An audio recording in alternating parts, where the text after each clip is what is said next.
తెలంగాణలో పార్టీ ప్రభుత్వ పనితీరుపై కాంగ్రెస్ అగ్రనాయకత్వం హర్షం వ్యక్తం చేసింది. పథకాలపై ప్రజాభిప్రాయం తీసుకోవాలని రాహుల్ సూచించారు. రైతు సంక్షేమంలో కాంప్రమైజ్ కావద్దన్నారు. గ్రేటర్ ఎన్నికలపై కేబినెట్లో చర్చించి నిర్ణయం తీసుకోవాలని అన్నారు.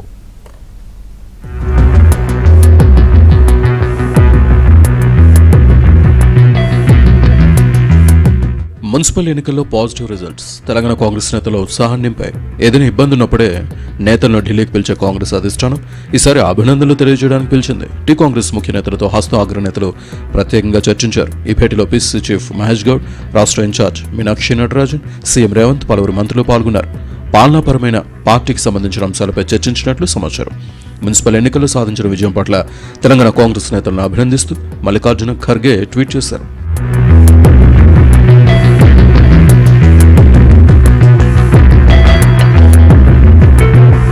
తెలంగాణలో అధికారంలోకి వచ్చి 2 ఏళ్లు పూర్తయిన సందర్భంగా ఇప్పటివరకు సాధించిన ప్రగతిని ఢిల్లీ పెద్దలకు రేవంత్ వివరించారు.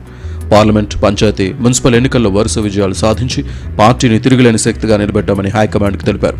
రానున్న ఎంపీటీసీ, జెడ్పీటీసీ, జీహెచ్ఎంసీ ఎన్నికల్లోనూ అత్యధిక స్థానాలు గెలుస్తామని ధీమా వ్యక్తం చేశారు. సర్కార్ చేపట్టిన అభివృద్ధి, సంక్షేమ పథకాల వల్లే ఇది సాధ్యమైందన్నారు. ఇక కేబినెట్లో మార్పులు, చేర్పులపై రేవంత్కు కాంగ్రెస్ అధిష్టానం పూర్తి స్వేచ్ఛ ఇచ్చినట్లు సమాచారం. తెలంగాణలో ఖాళీ కానున్న 2 రాజ్యసభ స్థానాలను ఎవరికి ఇవ్వాలన్న దానిపై సీఎం రేవంత్ క్లారిటీతో ఉన్నట్లు తెలుస్తోంది.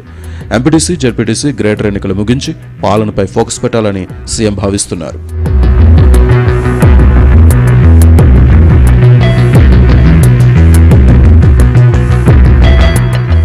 మున్సిపల్ ఎన్నికల్లో కాంగ్రెస్ సాధించిన విజయం పట్ల అధిష్టానం హర్షం వ్యక్తం చేసిందని అన్నారు పిసిసి చీఫ్ మహేష్ కుమార్ గౌడ్. ప్రభుత్వం పార్టీ పరంగా ఉన్న అంశాలను పెద్దలతో కూలంకుశంగా చర్చించామన్నారు. వచ్చే నెలలో నామినేటెడ్ పదవులను, పార్టీ పదవులను భర్తీ చేస్తామని వెల్లడించారు. 6 గ్యారంటీలు అమలు చేసిన తర్వాతే ఎన్నికలకు వెళ్తామని, కేసీఆర్ల హామీలను ఎగ్గొట్టబోమన్నారు మహేష్ కుమార్ గౌడ్. ముఖ్యమంత్రితో పాటు కేబినెట్, పిసిసి కార్యవర్గాన్ని ఖర్గే గారు, రాహుల్ గాంధీ గారు అభినందించినారు. 6 గ్యారంటీలో మెజారిటీ అంశాలు ప్రజలకు అందుతా ఉన్నాయి.